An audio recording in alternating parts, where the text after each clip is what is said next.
Three things you hate about me? No. Annoying, super petty, and he thinks he knows it all. 10 years ago, I would have smacked the shit out of him for saying that, but I think now it's okay. When do you think like you knew that this hate was real and serious?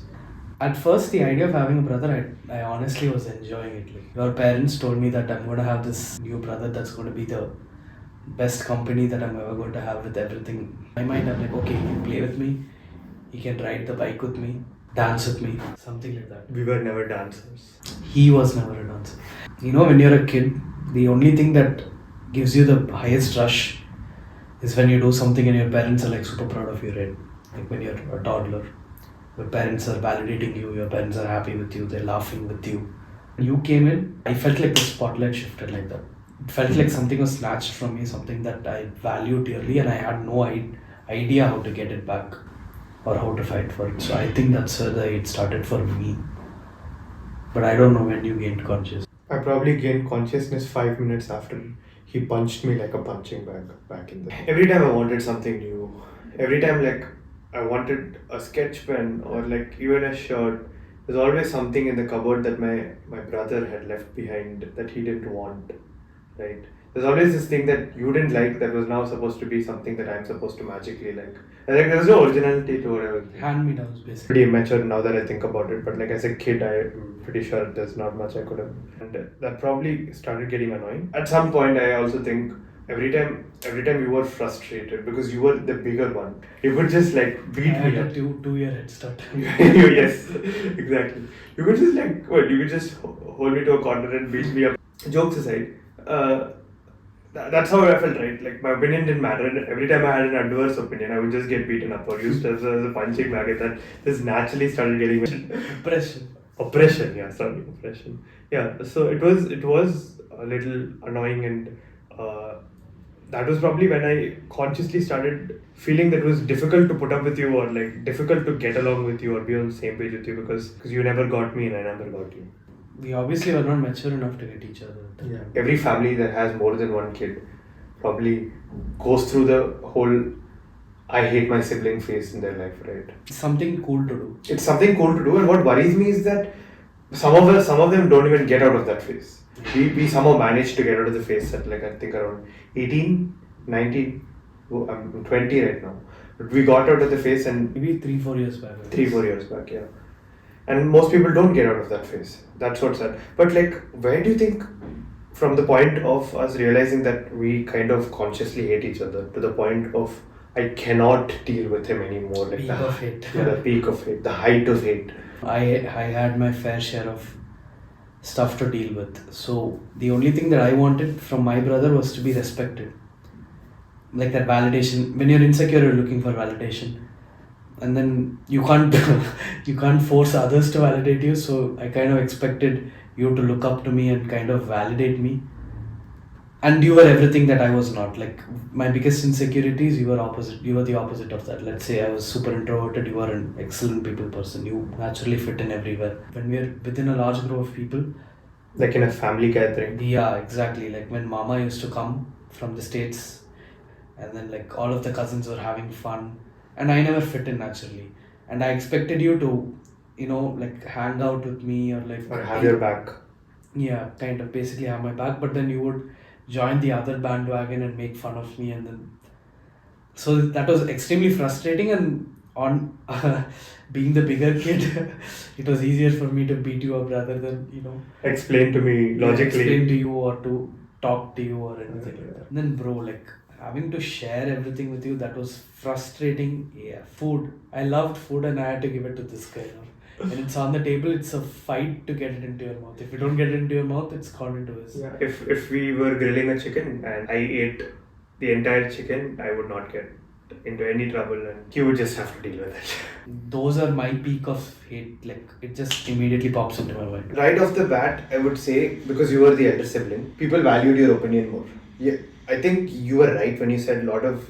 I probably joined them and made fun of you, and that was frustrating. But if and that was all fun and jokes. But if time came about something serious, right, like a career decision, So see, back in 10th grade, when I had to choose which language I had to study in school, right? I wanted to study Hindi, but you got to choose what I had to study. To some extent, you had control over my life. You had that decision-making power. In a nutshell, probably the height of hate was when I had no ability to make serious decisions. Because if they wanted something serious, they'd always go to you. Being retrospective about this entire hate, I don't think it's personal. It feels more of like a gap in communication and a lack in perspective. A lot of things that happened was purely circumstantial as well, right? Because we were just two very different people who, like you said, lacked perspective. We wouldn't really understand what the other person's problem is. Then, if we wanted someone to blame, the easiest person to blame would be Each other. right? Because we lacked perspective and because we lacked insights on each other's problems, that's where there was a disconnection and that's where the hate grew. Because The silence just made it worse. silence just made it worse, and it made it so difficult for us to even look at each other and talk because there was so much that we didn't want to address, right? So then why not start with the same perspective that we're talking? It's always like the first kid is like the report card of the family. It is the validation, ironically, it is the validation for your parents that they are in fact good parents. So they have to raise you so strictly and hold you up to society standards and not really be yourself. You're what the society wants you to be. And your parents doing their best to make you that. Even the parents don't have any idea what they're doing, right? They have an idea of what you want to be. They obviously don't know how to get you there. So they're going to put you into the toughest things, keep pushing you, try different things with you. Half of them might fail. Basically, you become the lab rat. Exactly. I'm just their lab rat. I was reprimanded more. I had higher standards. And none of that mattered to you. For me, it was a world with no targets. Yes, I was always called the creative one. I was called the random one who did weird things or kept exploring. Because that was the only way I learned. Nobody told me that at the end of 9th standard or 10th standard, I would go for tuitions or coaching. Like, nobody gave me any direction. There was absolutely no direction. There was too Yeah, much they direction. probably tried it with me. It didn't work and they just let They it. just let it go. The fact that someone expects that you will get 95 out of 100 in a math test means that people even think you're capable of it. People never thought I was capable of it. So for a very long time, I had to really fight hard to prove to myself that I was capable of doing things that people did not expect out of me. The downfall of the branding was different for you. The bar was never there for you, and maybe for me, the bar was too high. The bar was too high, exactly. Both of us felt belittled in different ways. Ultimately. Different perspectives, same issue at the end of the day. I think, that's what this all boils down to, this entire conversation today and what we are. That if there's anybody you can talk to this about, it's your sibling. And you should. For us, the gap was it felt so large when neither of us took one step closer to getting to know each other better. Because we didn't want to. Yeah. Because we felt like the gap worth crossing was not worth the reward. We honestly never even knew each other deep enough. I think it all starts from earning each other's trust. It's a long process. It takes a lot of time, especially because basically we spent our entire lives breaking each other's trust, snitching on each other. That was our way of getting validation from our parents. Parents, exactly. It's realizing that validation is not nearly as important as the support that you can get from your sibling. Where do you think things started cooling off? Cooling off is an easy answer. It's distance. For the first time, when I left to college, we were always forced to be within the vicinity of each other, forced to put up with each other, sharing a room. When I went to college, I had my life, you had your life. We weren't at each other's We throats. existed passively. We were okay with crossing paths. We were okay with looking at each other and having transactional conversations. Yeah, I was not on a call with you. Yeah. We were not missing each other per se.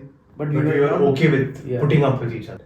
Yeah, there was a gap between cooling off and actually having a good relationship. The fact that I trusted our relationship enough to bring out a common problem and talk to you about it and hope that you would responsibly handle it. The whole change in perspective from thinking that it's my problem to our problem. Two things that we commonly talk about is breaking trust and wanting to be respected. Honestly, It was just breaking down those barriers. You trusted me to share something with me.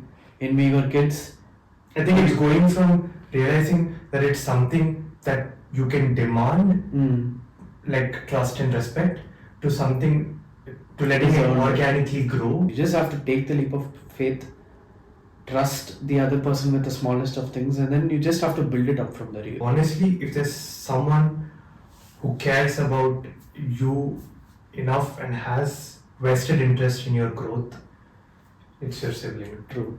There could be rivalry, but it's never unhealthy. I don't think so. And that is the first episode of Your Average Idiots podcast. You know how hard it is to take that leap of faith to actually trust your sibling? Let this video do that for you. You don't even have to do it yourself. Shit. நான் record பண்ணலையா delete பண்ணிட்டியா No, it's not recording. It says iPhone storage full. bro piece of shit